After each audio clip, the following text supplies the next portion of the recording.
El libro de Samuel podríamos decir que se basa o se centra en tres personajes principales. Primeramente en Samuel, en segundo lugar en Saúl, que llega a ser rey, y en tercer lugar David, pero todavía en su etapa antes de ser rey. Entonces, tres personajes: Samuel, que es el profeta; Saúl, que llega a ser el rey; y David, que es el que sigue a ser el siguiente rey, ¿vale?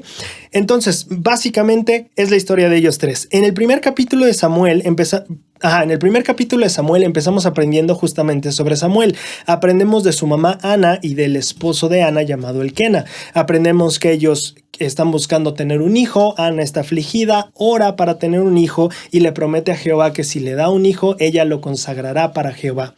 En el capítulo 2, en el capítulo 1 todavía nos enteramos de que Ana justamente tiene un hijo, se llama Samuel, y que llegado el tiempo en el que es destetado, lleva a Samuel al tabernáculo para consagrarlo a Jehová. En el capítulo 2, Ana ofrece cánticos y se nos enseña que el sacerdote a cargo del tabernáculo tenía hijos muy rebeldes. El sacerdote se llamaba Elí. Elí reprende a sus hijos, pero sus hijos no lo escuchan. Finalmente, Jehová reprende a Elí por no reprender a sus hijos. En el capítulo 3 aprendemos que Samuel es llamado por Jehová y que Jehová se empieza a revelar a Samuel. Y entonces él llega a constituirse como un profeta que recibe revelación de Dios. Esos son los primeros 3 capítulos y nos relatan la historia de cómo Samuel apareció en la historia y en su vida y cómo empezó a recibir revelación de parte de Dios. A partir de ahí vamos con un enfoque un poquito diferente. Samuel número 4 habla de un ataque de los filisteos. En este ataque, lamentablemente, Israel pierde, pero Israel dice: oye, tengo una idea, perdimos la batalla, pero traigamos el arca del pacto.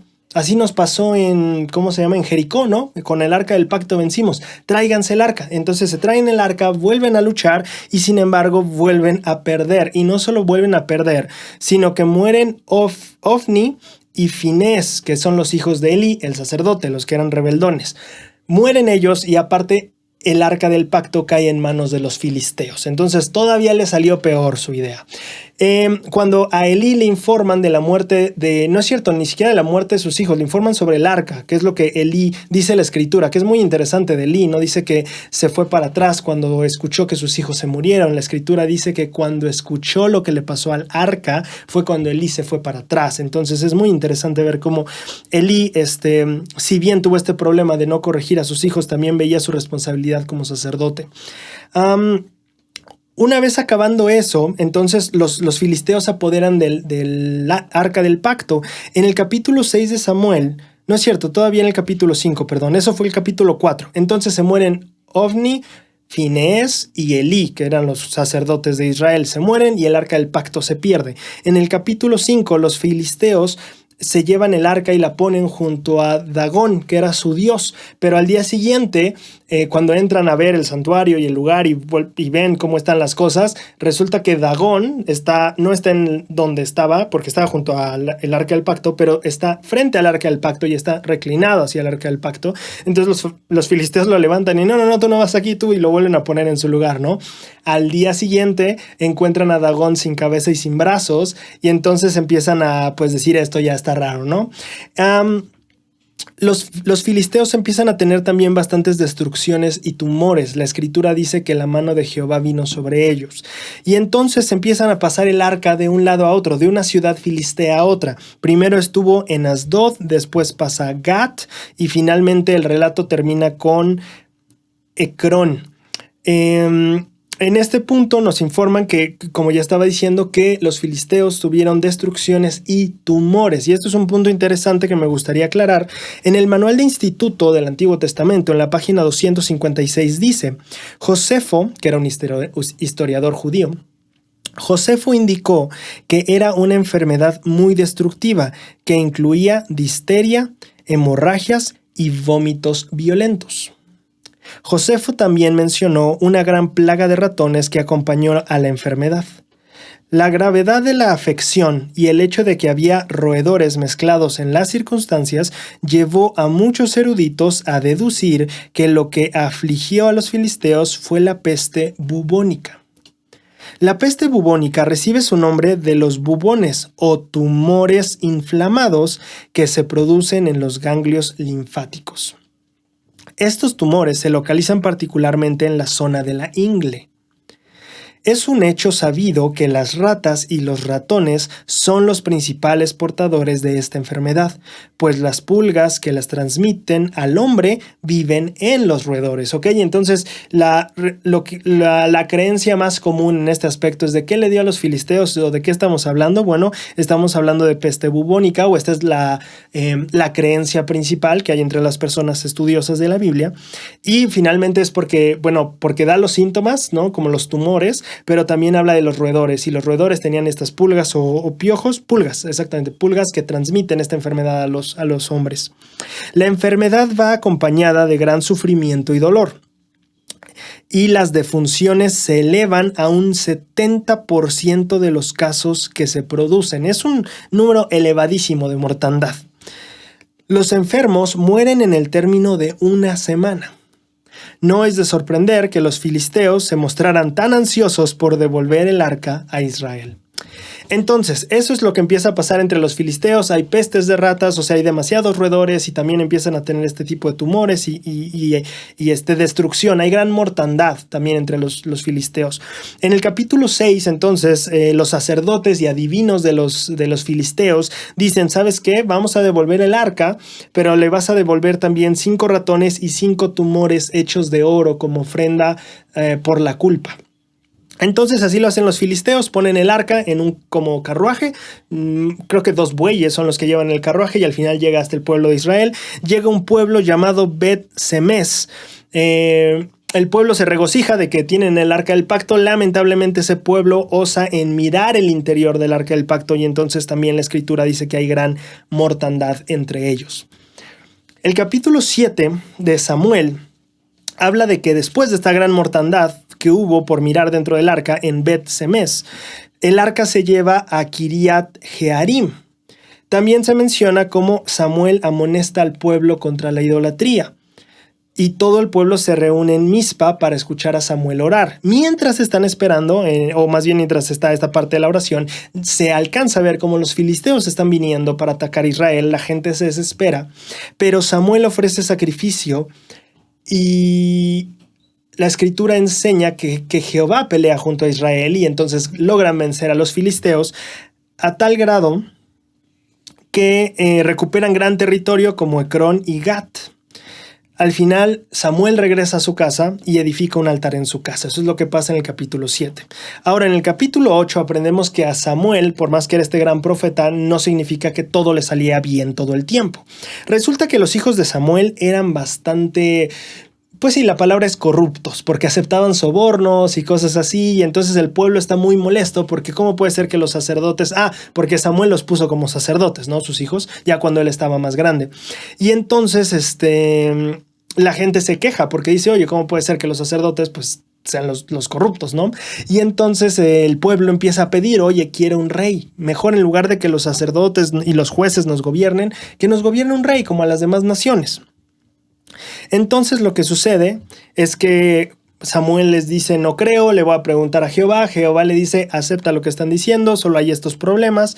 Samuel le comunica los riesgos al pueblo de tener un rey, de decir, bueno, pero el rey puede tomar estas libertades y luego puede oprimirlos así. Y el pueblo dice, no, sí, queremos un rey. Y entonces Jehová le dice a Samuel, dales lo que están pidiendo, dales un rey. Ese es el capítulo 8. En el capítulo 9 justamente aprendemos de ese rey. ¿Quién va a ser ese rey? Y es muy interesante porque aun cuando Jehová dice, bueno, ya escojan al rey, o más bien hagan lo que quieran con eso del rey, Jehová todavía inspira a Samuel para saber quién es el rey. Entonces, en el capítulo 9 resulta que aprendemos de una persona llamada Cis, que es de Benjamín. Esta persona tenía hijos, y en una ocasión también pierde asnas. Entonces manda a uno de sus hijos, llamado Saúl, a buscar a las asnas. Mientras están en el viaje, a Saúl y su compañero de viaje se les ocurre preguntarle a alguien inspirado dónde estarían las asnas para poder encontrarlas. Y entonces resulta que acaban encontrándose con Samuel y le piden ayuda. Pero Samuel le dice, oye, no te preocupes por las asnas, ya las han encontrado, quédate en mi casa y vamos a platicar. Entonces básicamente se quedan en la casa con él. Al día siguiente, cenan muy rico, dice la escritura también que le ofrece muy buena comida a Saúl. Y entonces Samuel al día siguiente, antes de que se vayan, le dice, oye, deja que tu siervo se adelante un poquito, yo quiero hablar contigo acerca de la palabra de Jehová.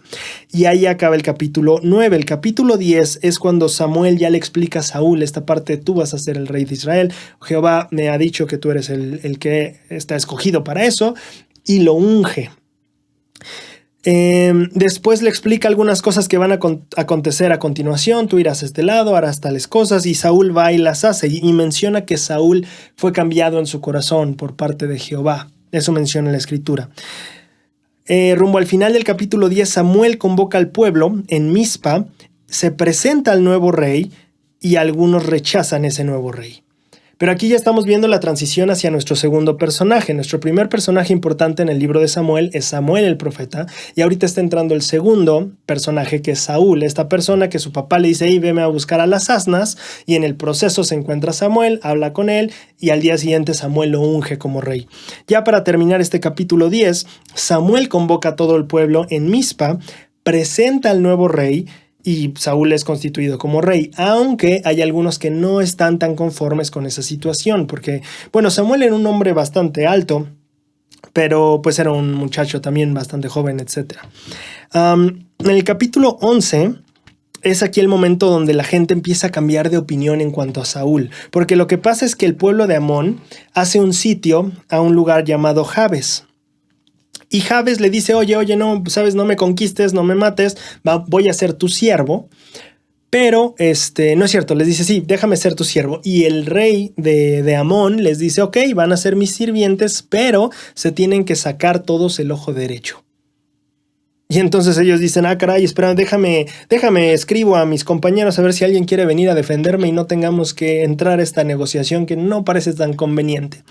Entonces Saúl, el que era rey, se entera de esta situación, y entonces Saúl convoca al pueblo. De hecho, está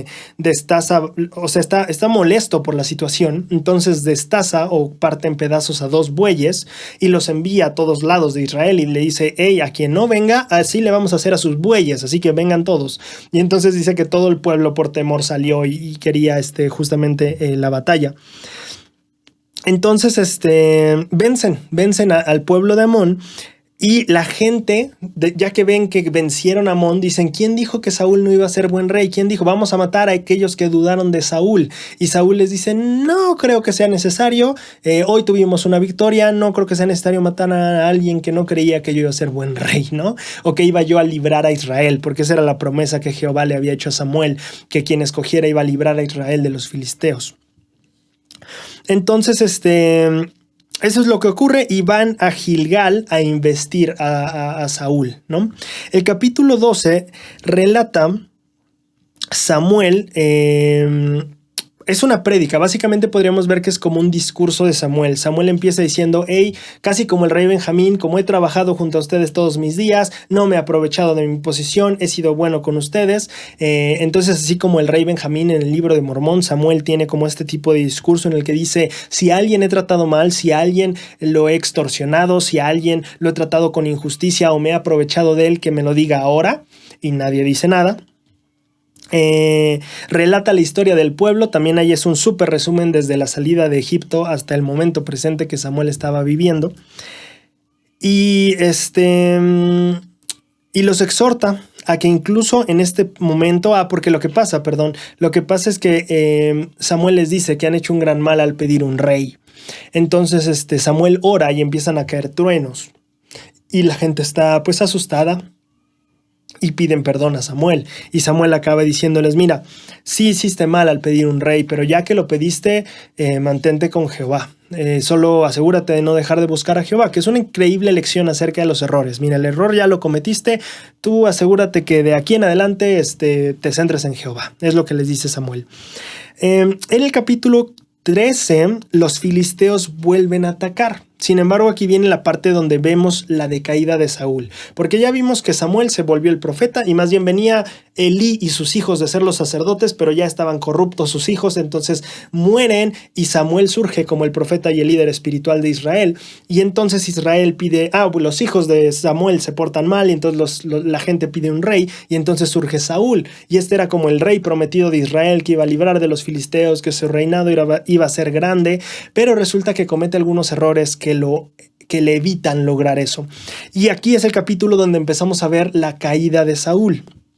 En el capítulo 13 los filisteos atacan y Saúl tenía instrucciones de Samuel de esperarlo 7 días para hacer sacrificios. Entonces lo que pasa es que el pueblo empieza a inquietarse porque Saúl los reúne, pero la gente ve a los filisteos venir y se empiezan a cansar. Y entonces en el 6º día que lleva Saúl, el rey, esperando a Samuel el profeta, dice, ¿sabes qué? Voy a hacer el sacrificio ahorita. Y entonces hace las ofrendas y pide el favor de Jehová para la pelea.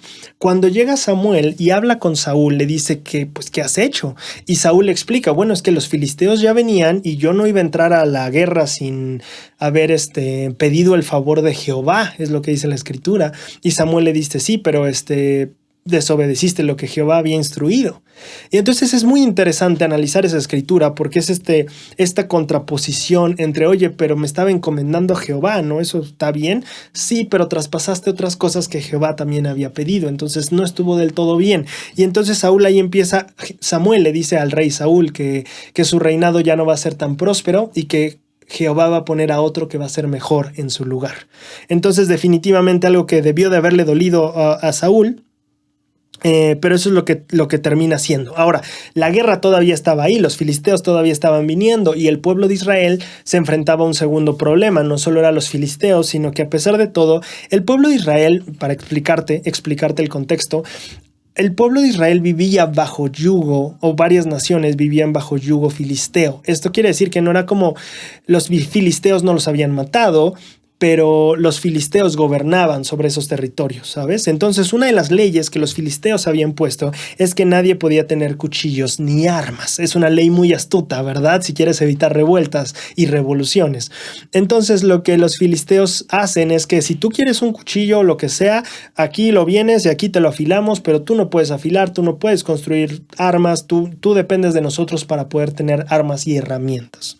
Y entonces el pueblo de Israel no solo tiene a los filisteos encima, sino que no está armado, excepto por algunas personas.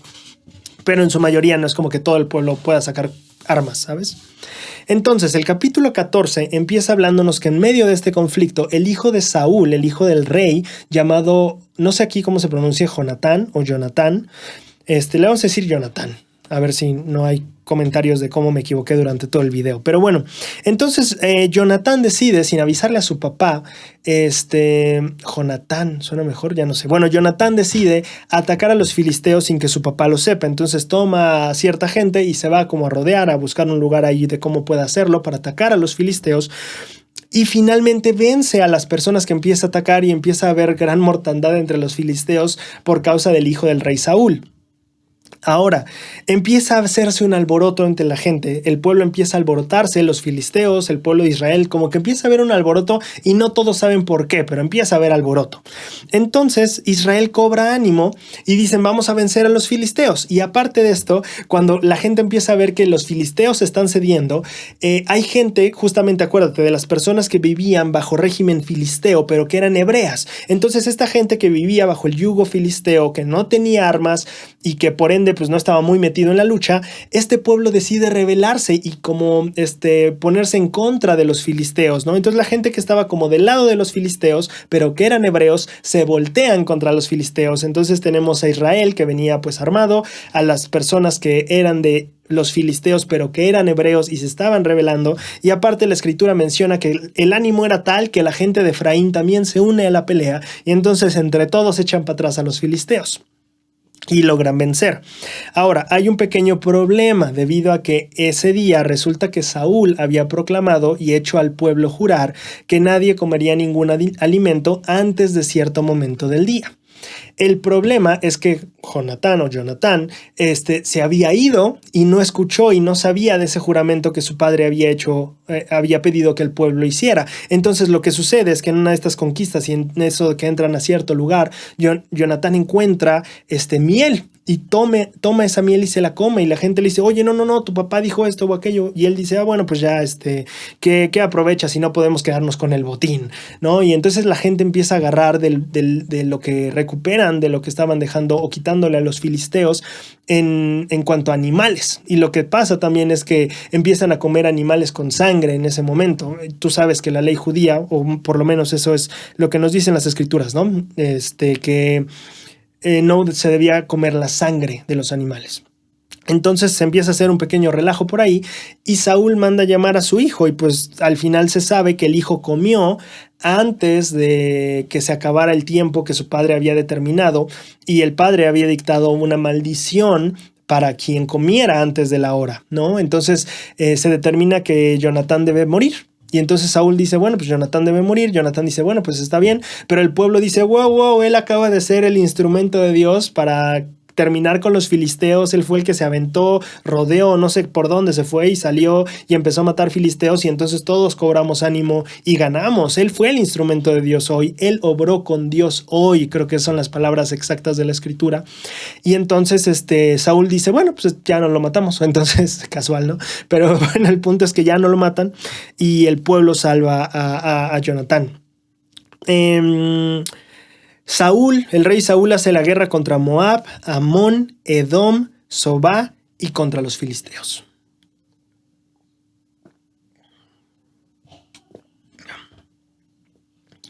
Ahí acaba el capítulo 14. En el capítulo 15 tenemos el segundo error de Saúl. Saúl ya había cometido un error. No esperaste al profeta, no seguiste la instrucción del profeta en cuanto a el momento preciso para hacer convenio o ofrenda a Jehová. Ahora venía un segundo error que iba a acabar de rematar, por así decir, la carrera de Saúl como rey o como este hombre de Dios que estaba profetizado para que fuera un gran líder, ¿no? Resulta que Samuel el profeta le dice a Saúl el rey, Jehová manda que destruyamos al pueblo de Amón y destruyamos todo. Esto quiere decir hombres, mujeres, niños, aún si son niños de pecho, o sea, bebés que todavía están no destetados, pues, y también todo animal, todo debe ser consumido en Amón. Entonces va Saúl el rey y destruye todo. Pero deja vivo al ganado. De acuerdo a sus palabras, el mejor ganado, y deja vivo al rey de Amón. Entonces Samuel, una noche que está orando, me parece, no me acuerdo qué estaba haciendo Samuel, pero el chiste es que Dios le habla a Samuel y le dice, me duele mucho lo que está haciendo Saúl, el rey. Y entonces Samuel va al día siguiente de recibir esta revelación en la noche y va con Saúl y le dice, oye, ¿qué son estos bramidos de animales que yo escucho? Yo creí que íbamos a matarlos todos. Eso es lo que Jehová había dicho, ¿no? Y Saúl responde, bueno, sí, pero pues estos eran muy buenos corderos o muy buenas vacas, no sé qué eran. Y entonces decidimos guardarlas para hacer sacrificios a Jehová. Y ahí es donde viene esa escritura famosa que dice, mejor es obedecer que los sacrificios y es mejor prestar atención a la ley que la grosura de los carneros que ofrendes. En otras palabras, es mejor pedir permiso que pedir perdón, ¿no? Bueno, no sé si eso significa, pero me sonó como algo así. Pero bueno, retomando la historia para no salirme del hilo. Entonces, ahí es donde realmente Saúl se ve que desobedeció directamente. Ya no era solo de, híjole, te faltó un día para esperarte para que hubieras cumplido con todo. Aquí es deliberadamente desobedeciste lo que Dios había mandado, que era que todo se iba a destruir y decidiste conservar buenos rebaños. Es cierto, tal vez con una buena intención, y ahí cada quien que juzgue lo que piense de con qué intención lo hizo Saúl, si se excusó o si realmente quería conservar a los rebaños para eso. Pero al final de cuentas no hizo lo que Dios le mandó, independientemente de la intención o no. El problema fue que no hizo lo que Dios le mandó. Entonces, justamente Saúl es reprendido por Samuel. Y entonces al final se da cuenta Saúl del gran mal que hizo y se reúne con el rey de Amón, lo manda a traer al que dejó vivo y lo mata, ¿no? Como tal vez, no sé si signo de arrepentimiento, no tengo idea, pero ya no lo deja vivo. Aquí acaba la historia, o más bien aquí podemos marcar como el inicio de la nueva etapa del libro de Samuel. Ya aprendimos de Samuel el profeta, ya hemos aprendido de Saúl el rey y un poquito de lo que hizo en su reinado. Y ahorita vamos a aprender del tercer personaje, que es David, porque ahora sí, después de estos errores que cometió Saúl, Samuel ya le dice, ya de plano, Jehová va a poner a alguien mejor que tú en tu lugar. Definitivamente, ya no es como el gran rey que ibas a ser. Y entonces empezamos a aprender de la historia de David. Resulta que Jehová revela a Samuel justamente que David, que era hijo de Isaí, iba a llegar a ser el rey. Entonces este capítulo 16 de Samuel está o trata de cómo Samuel va a buscar a los hijos de Isaí, y al final acaba diciendo David va a ser el rey. En ese momento se relata también que Saúl tiene un espíritu malo y entonces se manda a traer a alguien que sepa tocar bien el arpa, y resulta que una persona que sabe tocar muy bien el arpa es David. Y entonces Saúl le pide, o sea, Saúl le encanta, el rey Saúl conoce a David, le fascina lo que está haciendo, es muy bueno tocando el arpa, y la escritura dice que cada vez que Saúl tenía este espíritu malo, David tocaba, y entonces el espíritu malo como que dejaba a Saúl, o más bien Saúl se tranquilizaba. Y entonces Saúl queda muy complacido. Él como rey dice, ¿sabes qué? Yo quiero que él se quede conmigo. Y entonces le dice a su papá, por favor, te ruego que lo dejes estar aquí conmigo siempre, porque yo estoy hallado gracia ante mis ojos. Es lo que exactamente dice la escritura.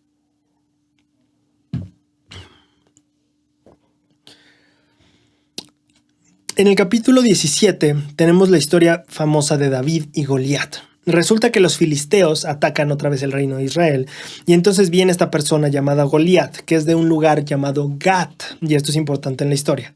Goliat de Gat, ¿ok? Entonces esta persona Goliat, que era gigantesca, enorme y súper temible, sale a decir, hey, ¿por qué vamos a hacerlo más simple? En lugar de matarnos entre todos, que venga uno de ustedes, que me venza y nos vamos, o yo lo venzo y ustedes se rinden.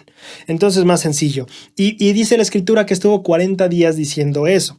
Ahora, en el transcurso de ese tiempo, resulta que David estaba en la casa de su padre y su papá le pide que le lleve algunas cosas a sus hermanos. Sus hermanos estaban en la batalla, ¿vale? Entonces David va a entregarle estas cosas a sus hermanos, y en eso escucha cosas que están diciendo del rey Saúl. Y entonces escucha que el rey Saúl está, o que es, no sé, es que no lo dicen como que el rey lo dijo, pero están afirmando que va a ser así. O sea, ellos dicen, a quien venza este filisteo, el rey le va a dar riquezas y le va a dar a su hija y lo va a ser muy apreciado entre todos y no sé qué tanto, ¿no? Entonces está ahí David conversando y resulta que David empieza a decir, pues yo voy, ¿no? Yo voy. Entonces Saúl manda a llamar a David, el rey Saúl. Y David le dice, no te preocupes, yo puedo con él. Cuando yo era pastor y venían los leones o los osos o lo que sea, tratar de quitar el rebaño, yo peleaba con los osos, yo peleaba con iba a decir dragones, no, con los leones, y yo protegí el rebaño. Este filisteo no es nada, aparte, incircunciso le dice, ¿no? Este incircunciso, ¿qué? Básicamente dice David. Él dice, no puede venir este incircunciso a retar así a los ejércitos de Jehová, y va a aprender que no puede andar haciendo eso, ¿no? Básicamente es la mentalidad que tiene David. Y entonces Saúl dice, bueno, pues está bien, si tú quieres ir, adelante. Y el chiste es que lo arman y le ponen todas las cosas de un guerrero, pero él no se acomoda. O sea, él dice, oye, pero es que esto no es la primera vez que lo uso, la verdad, ni me puedo mover bien, no, yo dame mi onda, dame mis piedras y yo con eso voy. Entonces, bueno, que es una lección muy interesante de ver tal vez la manera en la que podríamos prepararnos de acuerdo a la manera de los hombres y cómo prepararnos a la manera de Dios. Creo que ahí es una lección muy interesante que se puede retomar si tú la quieres retomar en casa. Pero bueno, entonces David dice, no, yo con Jehová, mi onda, mis piedras y ya está. Y entonces ya sabes la historia, supongo yo. David le da un piedrazo a Goliat, se le entierra la piedra en el cráneo, se le cae ahí, se le monta encima David, le corta la cabeza y pues ya todos los filisteos empiezan a salir corriendo e Israel ataca. Y bueno, finalmente Israel persigue a la gente de los filisteos hasta las puertas de Ecrón.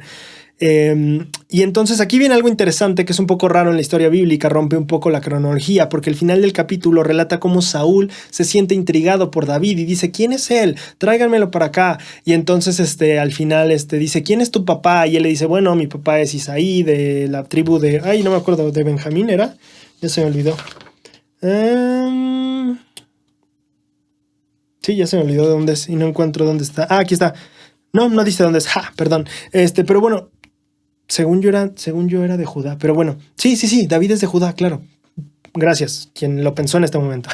Pero bueno, el punto es que es muy raro, claro, porque Saúl es como de, oye, pues tú ya llevabas conociéndolo un buen rato, o sea, es el que te toca el arpa y te tranquiliza y tú ya hasta habías hablado con su papá para que lo dejara estar contigo. Entonces, como que te preguntas quién es él y quién es su papá, ¿no?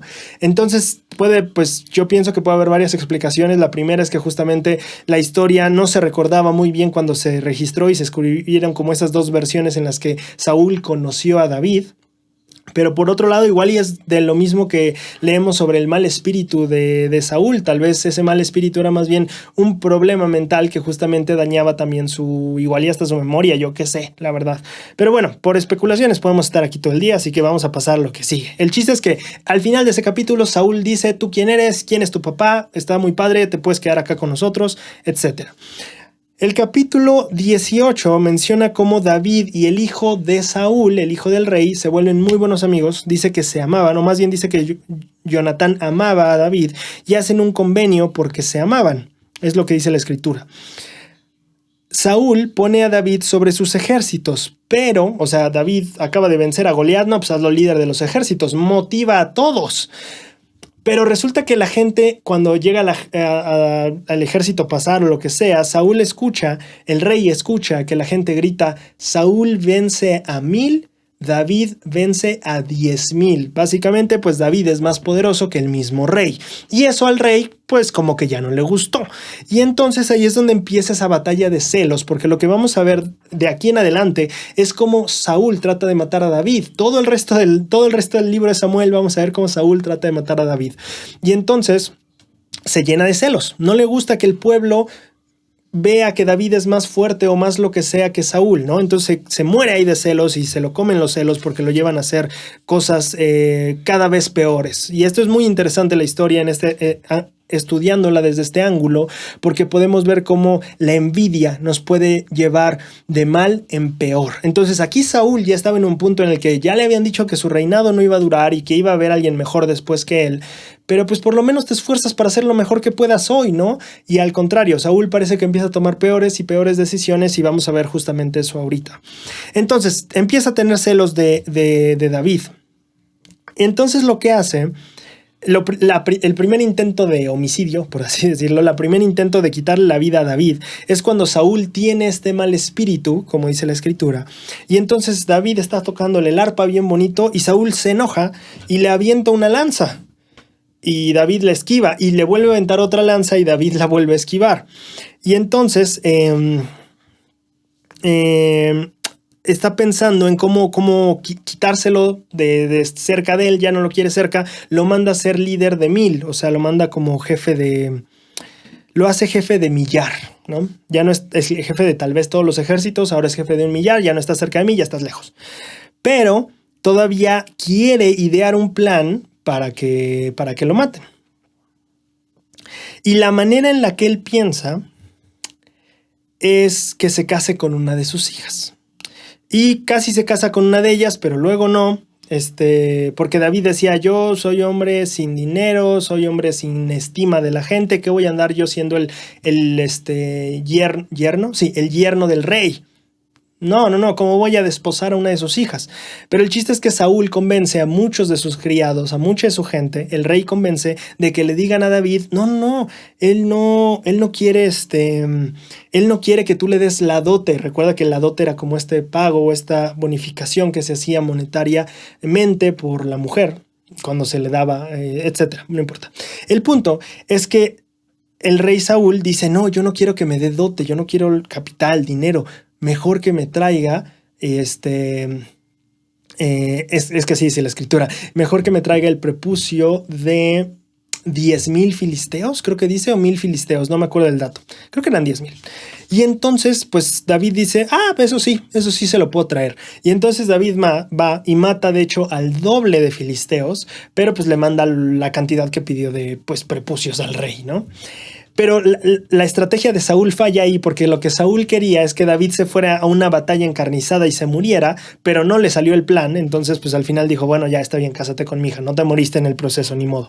Entonces se casa con otra, no la hija mayor, que era la primera con la que se iba a casar, sino se casa con Mical. Es la otra hija del rey Saúl.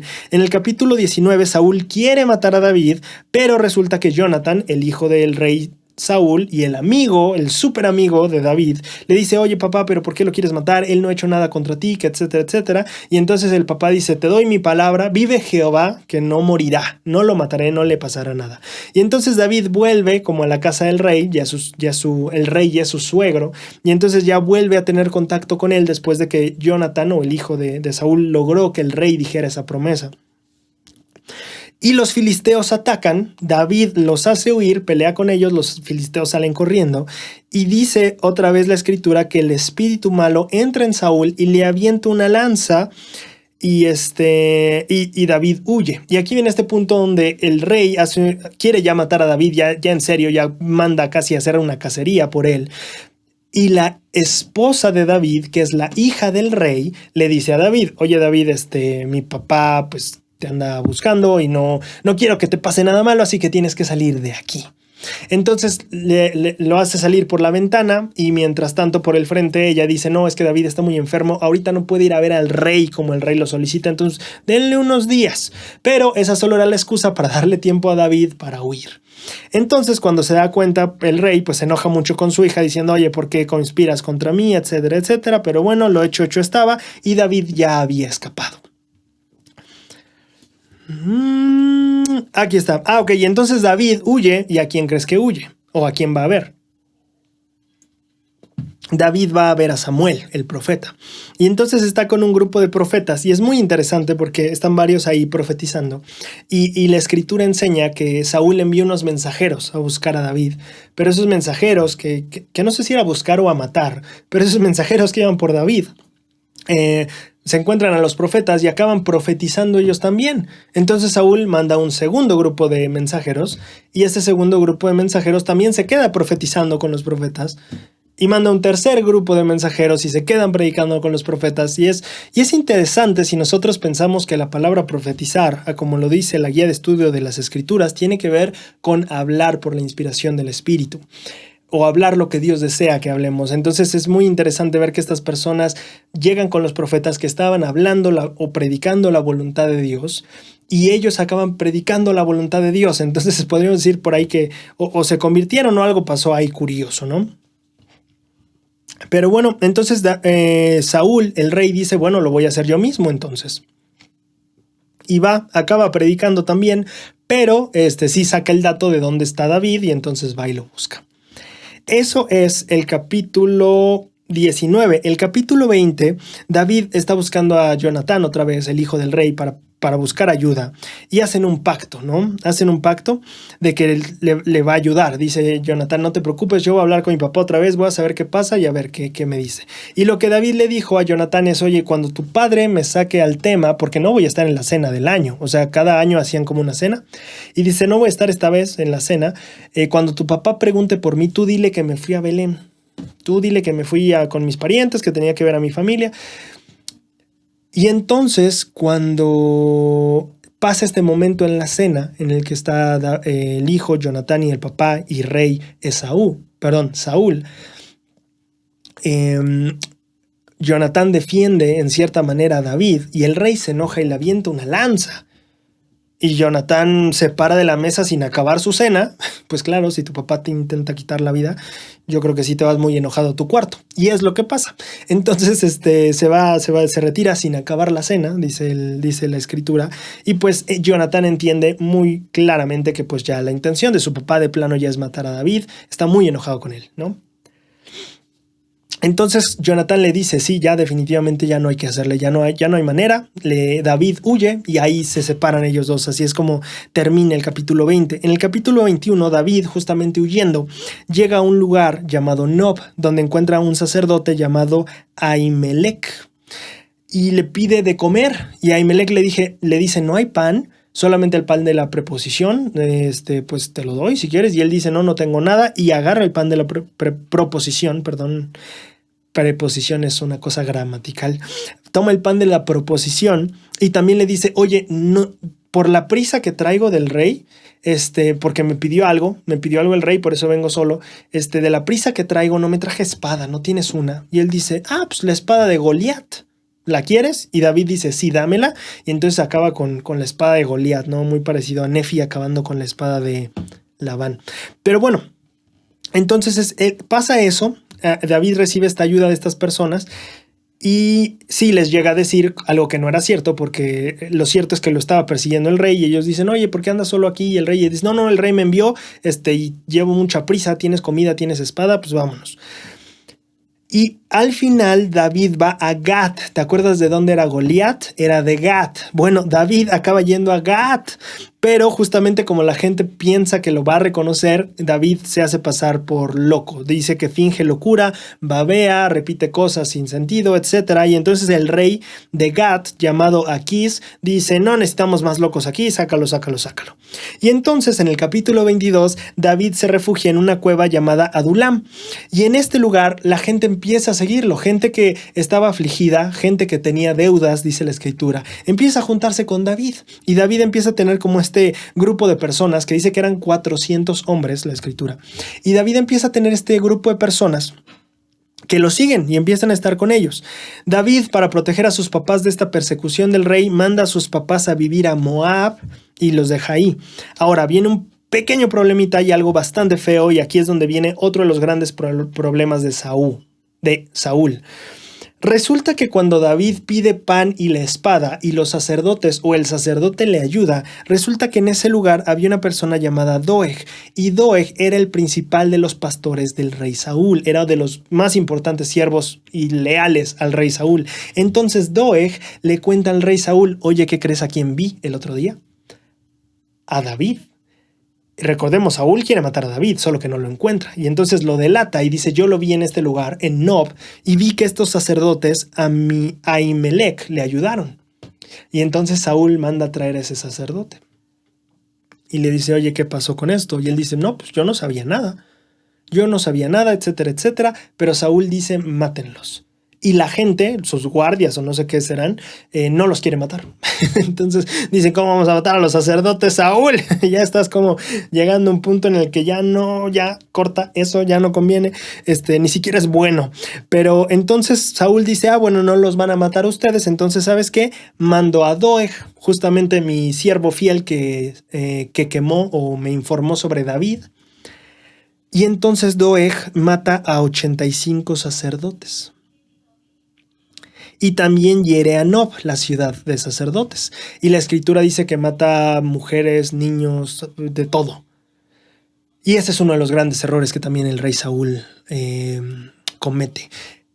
Empieza a ser tan envidioso de David que empieza a hacer todo y aplasta todo a su paso para encontrarlo, y mata a gente que lo ayuda, mata a la familia gente que lo ayuda, mata a la ciudad de la gente que lo ayuda.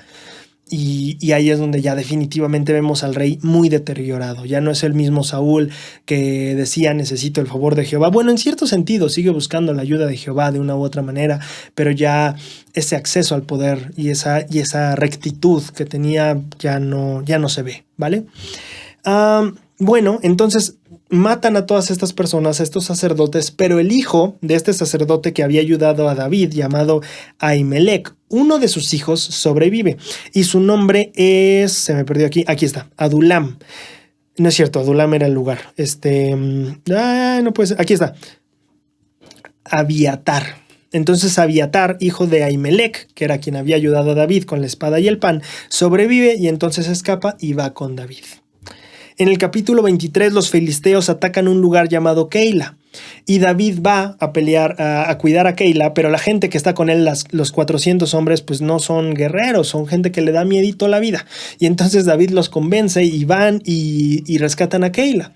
Pero en eso resulta que le informan al rey Saúl: hey, David está en Keila. Y entonces Saúl empieza a preparar a su gente para caerle encima a David, y David escucha estos rumores, y David le ora a Dios y dice: oye, Jehová, hay rumores de que Saúl viene por mí, ¿eso es cierto? Y Jehová le dice: sí, sí es cierto. Y David pregunta: oye, esta ciudad de Keila, esta ciudad de Keila va a delatarme y va a sacarme y va a entregarme. Y Jehová le dice: sí. Y esta es una lección bien importante de David. No menciona que se enojó con la ciudad de Keila, no menciona que hiciera algún escándalo porque ellos no lo iban a defender cuando él dio su vida o se arriesgó su vida por ellos no iban a arriesgar su vida por él. Pero bueno, el chiste es que David se va con su gente, se van de Keila. Y huyen a un desierto llamado Zif. En ese lugar, Jonathan, el hijo del rey, visita a David, los muy amigos, y le dice: Jonathan, vamos a hacer un pacto, vamos a hacer un juramento, yo te cuido, me cuidas, etc. Tú vas a llegar a ser rey algún día, le dice Jonathan. Hagamos un pacto ahora y que yo sea el segundo a tu mando. Entonces hacen el pacto y Jonathan queda como que cuando David vaya a ser el rey, Jonathan va a ser el segundo a cargo. Pero ¿qué pasa? David estaba en el desierto de Zif. Resulta que la gente de Zif delata a David. Y entonces la gente de Saúl empieza a venir a Zif. Y de hecho casi alcanza a David. Está muy cerca de David cuando un mensajero alcanza a Saúl y le dice: hey, los filisteos nos están atacando. Y entonces Saúl se tiene que regresar para defender al pueblo de los filisteos. Y pues David queda vivo otra vez. Pero huye a Engadi. En el capítulo siguiente, Saúl ya acaba de lo de los filisteos y va a Engadi a buscar a David. Y aquí lo que pasa es que David estaba escondido en una cueva con su gente. Y en eso el rey tiene que hacer una parada porque tiene que hacer sus necesidades, dice la escritura. Y entonces se mete el rey a la cueva. Y la gente de David le dice: ahí está. El Señor lo tenía que poner en tus manos. Aquí está. ¿Qué más vulnerable que cuando está ocupado haciendo ya sabes qué? Entonces, pues agárralo, ya mátalo. Y David dice: no, es el ungido del Señor, no voy a levantar mi mano contra él. Lo que sí hace es que corta un pedacito de su túnica que simbolizaba su autoridad. Y entonces cuando Saúl ya sale de la cueva, David sale de la cueva y le dice: hey, rey. Y pues le enseña la parte de la túnica y le dice: pues hoy te tenía en mis manos y te perdoné, y ahora puedes ver que yo no tengo nada contra ti. No sé por qué tú tienes todo contra mí. Y entonces Saúl se da cuenta de que David fue muy justo y muy recto al no matarlo, aunque tuvo todas las oportunidades y por lo menos pues ya, o sea, pudo haberlo hecho sin ningún problema y tenía la justificación en cierto sentido de que esta persona pues había estado tratando y encima por mucho tiempo. Y entonces Saúl reconoce que tú vas a ser un gran rey, le dice a David: tú vas a llegar a ser un gran rey, por favor te ruego que cuando así sea no destruyas a mi descendencia. Y David dice: sí, no te preocupes. Y entonces Saúl se regresa a su casa y deja a David en paz por un ratito. Lo que pasa después es que muere Samuel. En el siguiente capítulo 25 muere Samuel y David, es la historia de David y Nabal. Nabal era una persona muy rica que los siervos de Nabal en muchas ocasiones estuvieron en pastizales o pastando, etcétera, cerca o más bien en donde David y su gente se quedaba. Y en ese tiempo, cuando la gente de Nabal estaba en territorio de David, David siempre los trató como un tipazo, decimos hoy. David siempre les dio lo que necesitaban, nunca les faltó alimento, nunca les faltó protección, David los cuidaba. Entonces resulta que en algún momento David manda mensajeros a esta persona rica llamada Nabal y le dice: oye, nosotros siempre te hemos ayudado, nos echas la mano con esto y esto y esto, necesitamos este tipo de comida. Y Nabal les dice: Nel, yo ni sé quién es David, no me importa, váyanse. Y David se molesta mucho porque dice: oye, siempre le hemos ayudado y ahora que venimos a pedirle ayuda, no quiere. Entonces David arma a su gente y va a atacarlo. Pero para esto, Nabal tenía una esposa llamada Abigail, que Abigail es esta mujer súper dulce y buena y genial, mientras que Nabal es este hombre grosero y ¿cuál es la palabra adecuada? Sí, un mal hombre. Y entonces lo que sucede es que Abigail dice, oh, mi esposo no les va a dar nada. Un siervo le informa. Y dice, ¿cómo que mi esposo no les va a dar nada y ahora viene David contra nosotros? No, no, no. Prepárame esto. Le hace un mandado completito. Y dice, vamos a encontrar a David y a darle todo esto. Y entonces así pasa. Abigail llega al punto donde David estaba antes de que atacara a todos. Y le dice, aquí está todo. Perdona a mi esposo. Aquí están nuestras cosas, las que pediste y etcétera. Y tómalas. Estamos muy agradecidos por lo que has hecho. Y aquí está nuestra ayuda para ti. Y David dice, qué bueno que me detuviste y no tomé la venganza en mis manos. Lo que pasa después es que el esposo de Abigail se muere, como unos días después, y 10 días después creo justamente, pero bueno, se muere, y Abigail termina casándose con David. Y David toma una segunda esposa también que se llama Ahinoam. Y resulta que también la historia menciona que la hija de Saúl, que estaba casada con David, Saúl ya se la dio a alguien más. Entonces, pues bueno, así más o menos están las ondas maritales de David. Lo que pasa después, en Samuel 26, es que la gente de Sif, otra vez, la gente del desierto de Sif, delata a David. Entonces, Saúl vuelve a venir y mientras están acampando y la gente de Saúl está dormida, David se mete al campamento y el arma, la lanza que tiene, el rey está dormido y arriba tiene una lanza y al lado no me acuerdo qué son botas o qué mencionan, ni me acuerdo. Pero el chiste es que David se lleva esas y otra vez la gente le dice, pues mátalo, ya estás ahí. No lo voy a matar, es el ungido del Señor, no voy a levantar mi mano contra él. Pero nos vamos a llevar estas cosas para que de alguna manera sepa que lo tuvimos en nuestras manos. Y entonces al día siguiente David le muestra las cosas, le dice, aquí está, mira, yo te tuve en mis manos y de nuevo, yo no tengo nada contra ti, no es mi intención hacerte daño, no sé por qué sigues viniendo a tratar de matarme. Y Saúl dice, es cierto, eres muy justo, tienes más rectitud que yo, vas a ser un excelente rey, y se retira. Básicamente como diciendo, híjole, ya otra vez, ya me demostraste y ya quedé como un payaso aquí, me voy. Y entonces se retira otra vez. Y David dice, si yo me quedo aquí, o sea, ya vino 2 veces y ya las 2 le perdoné, ¿cuántas veces más le voy a tener que perdonar la vida? No, vámonos a otro lado. Y entonces David se va a vivir con los filisteos. Sí, aunque usted no lo crea, yo tampoco lo creía, pero David se va a vivir con los filisteos. En este lugar llamado Gat. ¿Quién era de Gat? Goliat.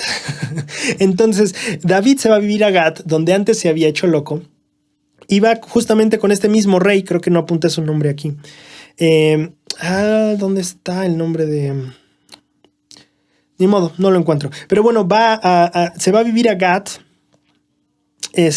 Aquis, el rey de Gat, le da una ciudad que se llama Ziklag. Entonces David habita en Ziklag y ahí habita toda su gente, que para ese punto ya eran como unas 600 personas. Ya no eran 400, eran 600. Y entonces la escritura dice que David hacía incursiones y destruía lugares, conquistaba y traía ganado. Y el rey le preguntaba, ¿dónde hiciste ¿a dónde fuiste a conquistar hoy? Y David le decía, no, que al sur de Judá, al sur de este otro lugar, pero le daba lugares que eran del reino o el territorio de Judá. Pero David no estaba atacando a los israelitas, David estaba yendo contra otros pueblos, conquistándolos. Y de hecho dice la escritura que David se aseguraba de no dejar a nadie vivo para que nadie fuera a decir lo que David estaba haciendo. Pues claro, y mira, a mí de primera instancia me pareció bastante mal. ¿Cómo que vas y estás matando gente? Pero bueno, o sea, conquistando pueblos, etcétera. Pero al final no dejas que nadie sepa que tú, David, estás haciendo esto. Pero viéndolo en su contexto también es la parte de, bueno, viví entre filisteos. Por supuesto que los filisteos se hubieran sentido muy incómodos de saber que David estaba atacando otros pueblos, nunca Israel, y pues que tal vez en algún momento ellos seguirían, así que hubiera causado un buen de problemas para David. Pero bueno, eso es lo que sucede. David no le cuenta, y así se queda. Simplemente le dice, yo voy a regiones de Israel, pero no era cierto. Ahora, lo que sucede es que los filisteos atacan a Israel y en este punto es bien interesante el papel de Saúl como rey, porque si bien es cierto que fue muy no recto en muchísimas cosas, también buscaba a Jehová en otras, ¿no? Era esta inconsistencia que él tenía. Pero entonces resulta que él, por ejemplo, una cosa buena que hizo, ¿no? Había quitado a todos los adivinos, a todos los hechiceros, a todo este tipo de cosas. Ya no había de esos en Israel. Bueno, o por lo menos no oficialmente, ¿no? Y entonces lo que sucede es que cuando vienen los filisteos, el rey Saúl consulta a Jehová. Pero Jehová no le responde ni en sueños, ni en revelación, ni a través del Urim. Y entonces Saúl, desesperado, supongo yo, va a buscar a una vidente. Y esta vidente o esta divina, mejor dicho, le dice: ¿a quién quieres que levante? Y aquí se está refiriendo a de los muertos. ¿Con qué persona muerta quieres hablar? Y entonces Saúl dice: quiero hablar con Samuel, el profeta que ya había fallecido. Y entonces Samuel, pues sí, aparece o Saúl ve a Samuel. Y Samuel le dice que está haciendo mal las cosas y que lamentablemente al día siguiente tú y tu gente van a estar conmigo. Esas son las palabras que un muerto le dice a Saúl, ¿no? Mañana te toca estar conmigo. Ya te toca tu hora, ¿no? Es básicamente el mensaje de Samuel. Y Saúl cae tendido en el piso, después se recupera y pues salen de la casa de esta vidente o de esta adivina. Y así es como termina el capítulo 28. El capítulo 29, estamos en esta guerra, los filisteos están contra Israel. Saúl el rey ya consultó a una adivina que le dice que no van a ganar. Por el otro lado, David estaba viviendo en territorio filisteo. Entonces los filisteos reclutan a toda esa gente y el rey de Gat le dice: bueno, David, pues yo sé que eres hebreo, pero te va a tocar ir a batalla porque vives conmigo y aquí somos filisteos y pues vamos contra Israel. Y David dice: ok, vamos. Pero, y es interesante, a que tú no, yo nunca me lo imaginé, pero resulta que sí pasa así. David estaba yendo y siendo reclutado entre los filisteos para ir a luchar contra Israel. Ya ves cómo son las cosas. Entonces lo que sucede es que los filisteos dicen: mejor no, porque ya nos pasó una vez que los que iban con nosotros, que eran hebreos, se rebelaron y al final nos salió peor. Entonces, y tú te acuerdas, lo acabamos de contar. Y entonces David le dice: no, que se vaya mañana, mira, mejor no nos metamos en problema, no nos vamos a pelear ellos y nosotros, déjalos vivos, solo que ya se vayan. Mañana en la mañana ellos se van para allá, nosotros para acá y listo. Y así sucede. Así acaba el capítulo 29. El capítulo 30, David y su gente llegan a su pueblo, a su ciudad, llamada Ziklag, y resulta que está destruida. Y no están sus mujeres, no están sus niños, no está nada. Y entonces se ponen a perseguir a los amalecitas, que eran los responsables de esta destrucción. Y empiezan a perseguirlos. Resulta que hay un momento en el que 200 hombres de David ya no pueden continuar con la marcha. Y entonces se siguen los otros 400. Se encuentran a un egipcio que era un siervo de los amalecitas. Y entonces le dicen: dinos cómo llegar a ellos. Y él les dice: si ustedes me perdonan mi vida, yo les digo cómo. Y entonces él les dice cómo llegar a los amalecitas. David va contra los amalecitas, destruye a los amalecitas, recupera a sus 2 esposas, recuperan a los hijos, a las esposas de todos, todo intacto. Y recuperan el botín e incluso un poco más, porque los amalecitas no solo habían saqueado la ciudad de David, sino habían saqueado otras ciudades, incluso creo que un territorio por Judá. Y entonces David toman todo este botín y se regresan hacia su tierra. Ahora, cuando llegan estas personas, que eran los 200 hombres que se habían quedado atrás y que no habían logrado la marcha para alcanzar a los amalecitas y la pelea, la gente dice a David: oye, pues que nos toque botín, a ellos dale sus esposas y sus hijos, por supuesto, pero pues no les tocan vacas, no les tocan nada de rebaños, no les toca botín, ellos no pelearon, nosotros sí. Y aquí viene una lección de David que me pareció muy genial en las escrituras. David dice: no, somos un pueblo. Ellos no pudieron, bueno, no son las palabras que ocupa, pero al final lo que David hace es: todos nos vamos a llevar el botín por partes iguales. Y me pareció un acto muy interesante de un líder ayudando a la gente a entender que somos un equipo. Estoy de acuerdo, ellos no pudieron correr, ellos no arriesgaron la vida como tú y ellos no pelearon como tú, pero ellos estaban dispuestos a hacerlo. Así que si fue un impedimento físico, yo no tengo ningún problema, somos un equipo y lo vamos a repartir como equipo que somos. Entonces David reparte entre todos el botín y de hecho todavía le manda botín a las ciudades que sabe que los amalecitas habían saqueado. Entonces manda para allá y todos, y dice: bueno, aquí está algo que recuperé de los amalecitas, espero te sirva. Saludos. Y con eso termina el capítulo 30. Pero la batalla de los filisteos e Israel continuaba, ¿cierto? Entonces los filisteos dicen, no queremos a David, vamos a atacar a Israel. Saúl va a un vidente, le dice, no vas a triunfar, y ese es el enfrentamiento que sucede. E Israel pierde. Y los hijos de Saúl, incluido Jonatán, el gran amigo de David, muere. Y Saúl huye con su ejército, y cuando ya se da cuenta que no puede ir más, ni huir más, le dice a la persona que carga sus armas, mátame con la espada. Y la persona está bien asustada y dice, no te voy a matar. Entonces Saúl la agarra solito y se avienta sobre la espada, y la persona que llevaba sus armas, su asistente, pues, se da cuenta que ya está casi solito y pues también se quita la vida. Y los filisteos cortan la cabeza de Saúl y su cuerpo lo presumen en no sé qué lugar, no me acuerdo qué lugar. El chiste es que los israelitas, a escondidas, recuperan el cuerpo de Saúl y lo entierran. Y así es como acaba el libro de Samuel. Terminamos el libro sin Samuel, terminamos el libro con la muerte de Saúl y terminamos el libro con una conquista de parte de David, esperando el siguiente cambio en el pueblo de Israel, que es justamente el reinado esperado del rey David.